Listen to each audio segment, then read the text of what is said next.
Good morning, myself Milan Kumar from Satyendra ITI digital learning class. मैंने पिछले class में आप लोगों को बताया था ब्रीथ और गोला।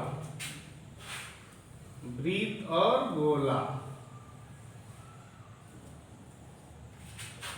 गोला जैसे मैंने बताया था कि ये कोई फुटबॉल है, वो गोला हो गया। एक कोई सेंटर से चारों ओर लाइन खींच दिए, वो ब्रीथ हो गया। ये 2 डायमेंशन है, ये 3 डायमेंशन है।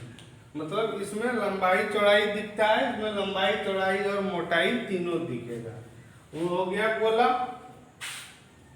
अब एक बात प्रश्न आता है कि इस गोले में कितना ब्रीथ निकलेगा। इस गोले में कितना ब्रीथ निकलेगा, तो अनंत निकलेगा। गोला क्या हुआ, जैसे ये कोई पॉइंट है, इस पॉइंट को समझिए, ये पॉइंट है। पॉइंट के चारों ओर एक निश्चित दूरी पर बनाया गया पूरा क्षेत्र को गोला कहेंगे। जैसे मान लीजिए ये हमारा पॉइंट है, इसका निश्चित दूरी 5 सेंटीमीटर यहाँ, 5 सेंटीमीटर यहाँ, 5 सेंटीमीटर यहाँ, 5 यहाँ, 5 यहाँ, 5 यहाँ, 5 यहाँ, 5 यहाँ, 5 यहाँ, 5 यहाँ, जितना सारा पॉइंट है इस पॉइंट से 5 सेंटीमीटर दूर चारों तरफ यहाँ यहाँ यहाँ 5 सेंटीमीटर दूर जितना क्षेत्र बन गया वो गोला बन गया। अब देखिए इसके चारों तरफ तो मेरा गोला है। अब यहाँ एक मेरा ब्रीथ हो गया, यहाँ ब्रीथ हो गया, यहाँ ब्रीथ हो गया, यहाँ ब्रीथ हो गया, बहुत सारा ब्रीथ हो गया, तो वो अनंत हो गया। मैंने पिछले क्लास में आपको गोला का क्षेत्रफल, आयतन, अर्धगोला का क्षेत्रफल, आयतन बताया था। अब देखिए जैसे पर आज हम ब्रीथ को लेके चलते हैं। ये ब्रीथ हो गया। अब ब्रीथ में एक शब्द आता है त्रैज्य खंड। त्रैज्य खंड, त्रैज्य खंड, ठीक है। तो त्रैज्य खंड हम किसको बोलेंगे कि किसी भी ब्रीथ का, ये आप किसी भी ब्रीथ का ये सेंटर लाइन हो गया, किसी ब्रीथ का ये सेंटर लाइन हो गया। अब देखिए इसका त्रैज्य खंड क्या हुआ, कोई त्रिज्या, कहीं त्रिज्या से बनाया हुआ खंड। ये त्रिज्या से कोई खंड बना दिए। जब दो त्रिज्या से कोई खंड बनता है किसी ब्रीथ में, दो त्रिज्या से एक हम खंड बनाए किसी ब्रीथ में, जब हम दो त्रिज्या से एक खंड बनाए तो देखिए ये दोनों एक दूसरे के साथ कुछ तो एंगल बनाएगा। मान लीजिए थीटा एंगल बनाया, थीटा एंगल बना लिया। अब हम इस चीज को यहां से मिटा देते हैं, ठीक है। इसको हम मिटा दिए, इसको मिटा दिए। तो अब मेरे पास क्या बचा, मेरे पास सिर्फ यही बचा है। मेरे पास देखिए अब क्या बचा है, मेरे पास ये, ठीक है। ये चाप से ये त्रिज्या, ये थीटा। अब देखिए अब इस क्षेत्र का हमको क्षेत्रफल निकालना है। हमको आर तो पता है, ये भी आर, ये भी आर पता है, दोनों आर पता है।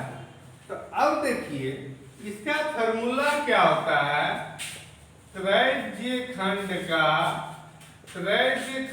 का क्षेत्रफल का फॉर्मूला जो होगा थीटा बटे 360 गुना पाई आर स्क्वायर।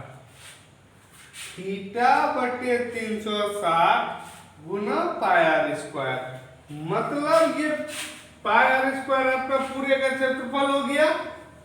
पूरे का क्षेत्रफल गुना जितना एंगल हमको दिया हुआ है, जितना एंगल हमको दिया हुआ है उसमें हम 360 को भाग दे देंगे। जितना हमको दिया हुआ एंगल है उसमें हम पूरे यहाँ से यहाँ एंगल कितना बनाता है, यहाँ से यहाँ पूरे एंगल बनाता है 360। अब देखिए, अब मान लीजिए अर्धवृत्त का क्षेत्रफल, अर्धवृत्त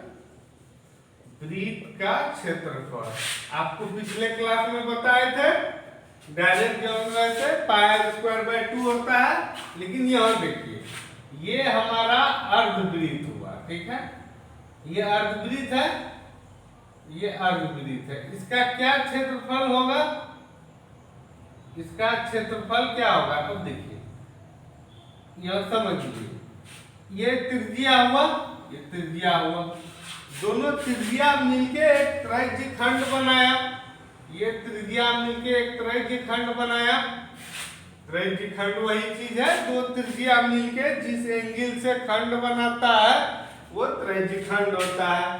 तो हम जानते हैं कि ये लाइन दोनों सीधा स्ट्रेट है, स्ट्रेट है मतलब 180 डिग्री है।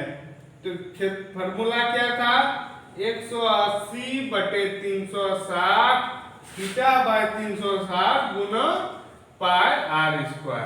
अब देखिए 18 दूनी 36, अब इसका क्षेत्रफल πr²/2 हुआ, πr²/2 अर्धवृत्त का क्षेत्रफल हुआ। मैंने डायरेक्ट पहले बताया था, लेकिन यहाँ देखिए त्रिज्य खंड से भी अगर हम निकालते हैं तो θ/360 गुना πr² हो गया। अब चलिए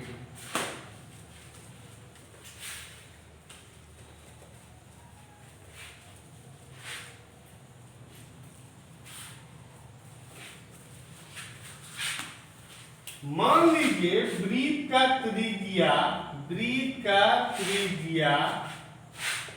आपका दिया हुआ है 7 सेंटीमीटर, वृत्त का त्रिज्या दिया हुआ है 7 सेंटीमीटर और बोल रहा है त्रिज्य खंड जो है, त्रिज्य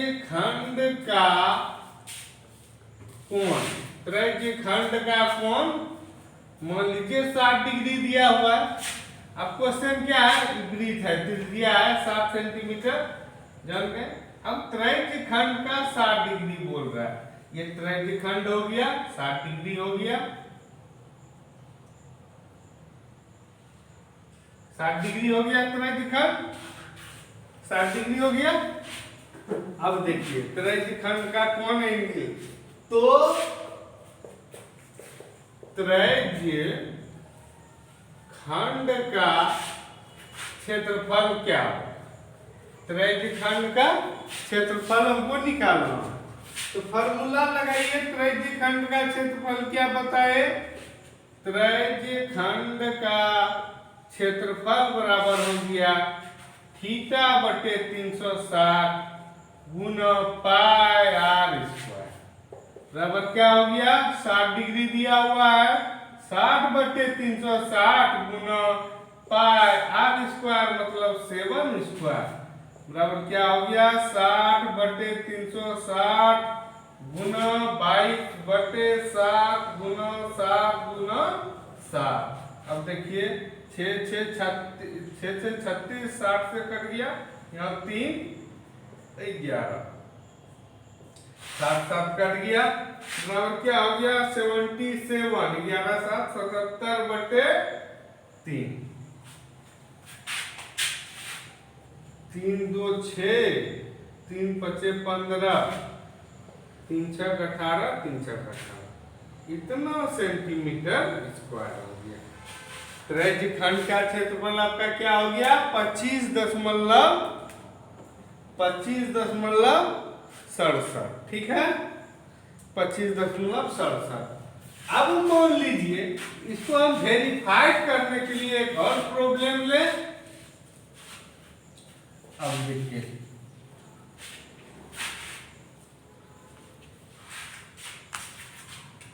मान लीजिए ये वृत्त है, ठीक है, वृत्त का क्षेत्रफल, वृत्त का त्रिज्या मान लीजिए दिया हुआ है, त्रिज्या 21 सेंटीमीटर, ठीक है, 21 सेंटीमीटर दिया हुआ है त्रिज्या।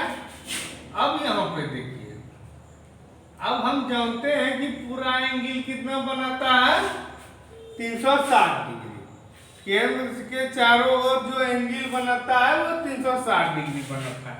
लेकिन कोण कितना दिया हुआ है, कोण मान लीजिए 120 डिग्री दिया है। तो अब सोचने वाली बात है, जब 120 डिग्री का हमको निकालना है, पूरे एंगल 360, पूरे एंगल 360, लेकिन हमको निकालना है त्रिज्यखंड जिसका कोण कितना है 120 डिग्री। अब समझिए कि 360 पूरा एंगल है, हमको 120 का निकालना है, मतलब उसका तीसरा हिस्सा।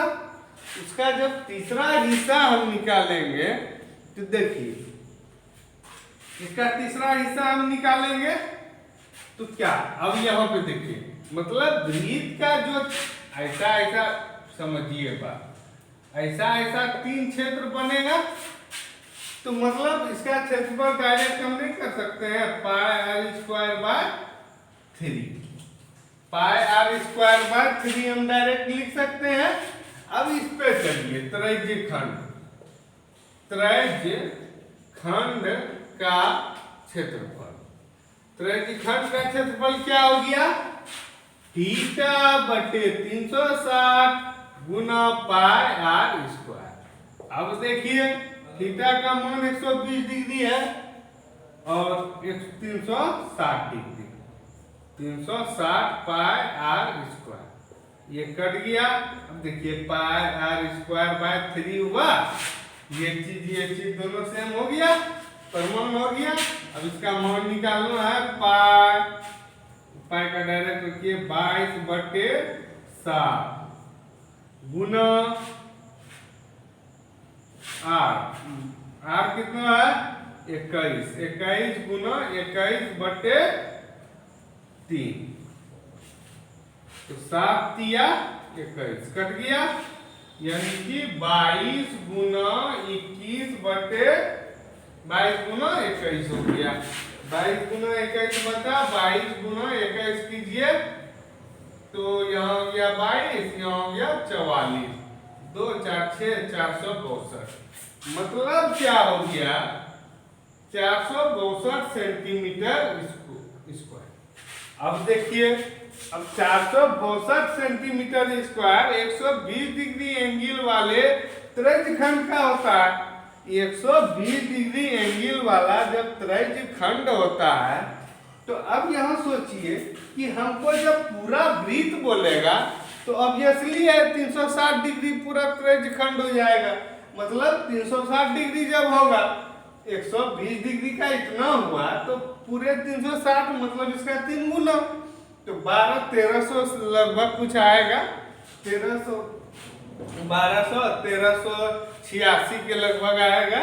मतलब इसको जिससे वृत्त का क्षेत्रफल निकालिए, वृत्त का क्षेत्रफल, तो वृत्त का क्षेत्रफल कितना हो गया 3 गुना 462, पूरे का निकल गया, 3 दूनी 6, 3 छह कटाने का 8, 1 1 3 चौक 12 13, 186 सेंटीमीटर स्क्वायर निकल गया।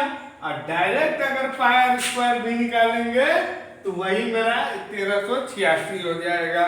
त्रिज्यखंड दोनों में ऑलवेज सेम होता है, तो इससे हम जान गए कि त्रिज्यखंड कोई भी वृत्त का किसी पर्टिकुलर एंगल का, अगर हम रेडियस जानते हैं, दोनों त्रिज्या का एंगल जानते हैं दोनों के बीच का, तो हम उस कॉर्नर का या फिर उस पार्ट का, कटा हुआ पार्ट जो ऐसा बनता है, उसका हम क्षेत्रफल निकाल सकते हैं।